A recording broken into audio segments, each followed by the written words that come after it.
I bought this 1994 Ford Coachman in 2011 and posted a YouTube video at that time that was quite popular, but I'll just quickly make another one and mainly discuss the troubles I've had with it over the years. Starting back here with the water heater, that went out some time ago, and I found a board, a chip, computer board or something that I could replace myself fairly inexpensively. And I bought the board, put it in, it's been working fine ever since. And then another one that really was a big problem was the propane tank is located under here, kind of awkwardly under here, and you can see there's a, maybe, I don't know, there's a metal plate right there separating it from the muffler. And what happened is the metal plate was a little bit loose, and it rubbed a hole through the weld on the propane tank. And that's a horror story. You know, it's actually a pinhole leak there. But I had my mechanic secure the metal plate, and I had to buy a new propane tank, which was, oh gosh, you know, it's not like buying a 5-gallon tank. You know, it cost, I think, close to $400. So there was that, but now there's a new propane tank. And going inside, the heater went out. The heater's right here. There's the heater. Anyway, that went out, and I had to buy a new heater for it and put that in, and I think that was $300 or something like that. And then there was another thing that was optional, but where is it? Anyway, there's a solenoid. Maybe, no, that's not it. But you can see here, I put in a solenoid. An original solenoid would be on all the time, whether you were, I mean, whenever you turned the coach electricity on, whether you were turning on lights or anything, the solenoid just ran a little bit warm all the time. So I replaced it with another solenoid that didn't do that, but I had to put this little switch in order to you know, go through the on and off procedure. I have to turn. You can see I got a little sign there. So there was that.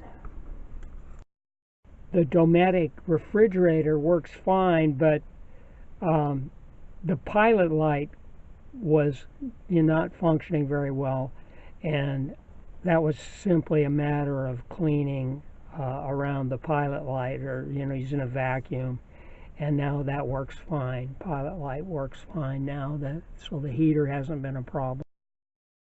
Oh, there it is. That's the replacement solenoid that I bought that can be turned on and off so that it doesn't consume electricity and run a little bit hot.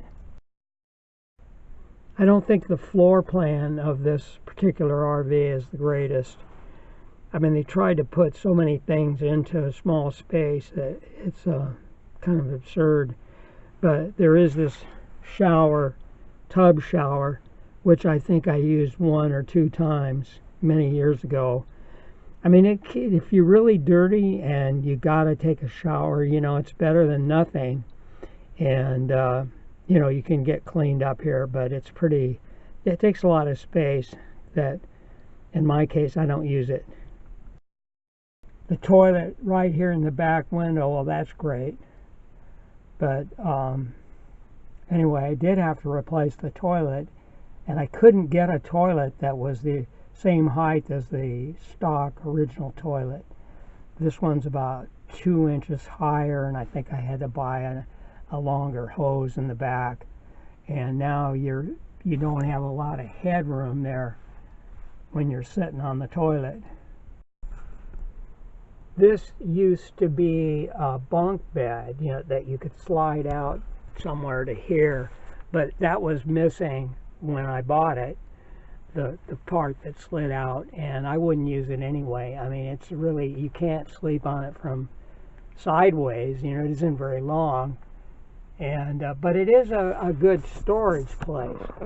The people I bought it from was a family of 4, 2 young boys and a man and wife, and they did some traveling in it, but I don't know how they could keep their sanity, with 4 people in here. It was just, for me, it was big enough for me and my dog, and that was about it. I don't know I won't bother to fold this out, but this folds out and makes a slightly bigger than a single bed. It's not bad once you're in there comfortable. There is a place here to turn on the generator, but I had some work done to the generator and they messed this thing up, so I can only turn it on outside. That's not a big deal. Heater vent with the screens some while back. I never had a problem with insects going in there, but I just thought it would be good insurance to put those on. The Onan 2.8 generator that I've really never used it much, except I run it once a month or so if I think about it, to keep it in action. But it surges. It doesn't really run all that great. I have a friend who has the same generator. I mean, it seems to be not an uncommon problem. I did have it serviced one time, changed the oil and spark plug, and it's got a filter on there, fuel filter. And one thing to remember is if your gas tank is low, probably a 1/4 gallon or less, the generator will not run. That's just something to remember. I even put a note to myself. You need probably at least a half a tank of gas, or 1/3 of a tank or so, or this thing will not run. It won't get gas because they don't want you to run out of gas. I put a small solar panel on the roof, a couple small solar panels, so I have the controller right there, charge controller, and some fuses. I fused it. Now, recently I had trouble starting this thing. I could hear the fuel pump running, but it would not start. And it's been an intermittent problem to date, not yet solved.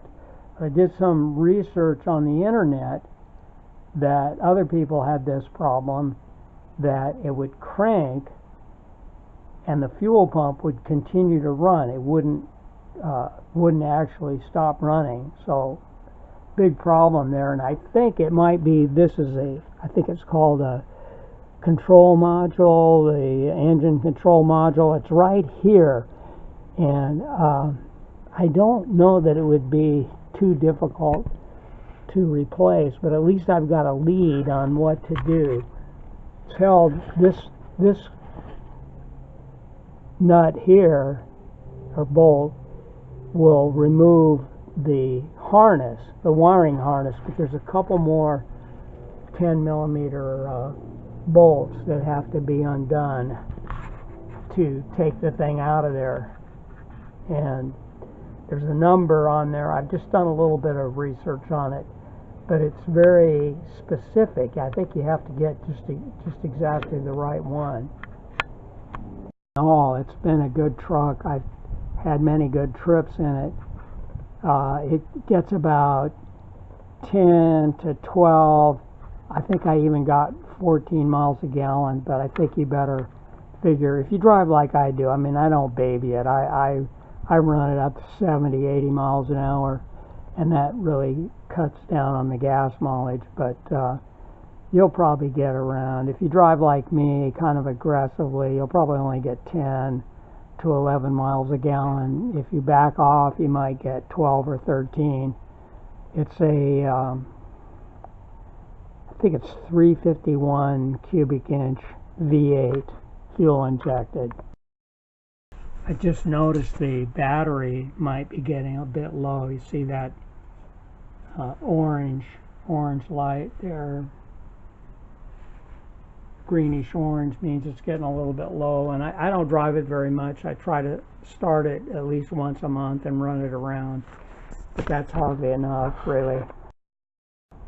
I don't use the RV much anymore, but I'm kind of a prepper at heart, and it's got everything I would need to survive. You know, if I got kicked out of the house or something happened to the house, you know, I could get by with this thing. It's got a generator, it's got a hot water, and take a shower, place to sleep, a gas refrigerator, that's very important, propane tank.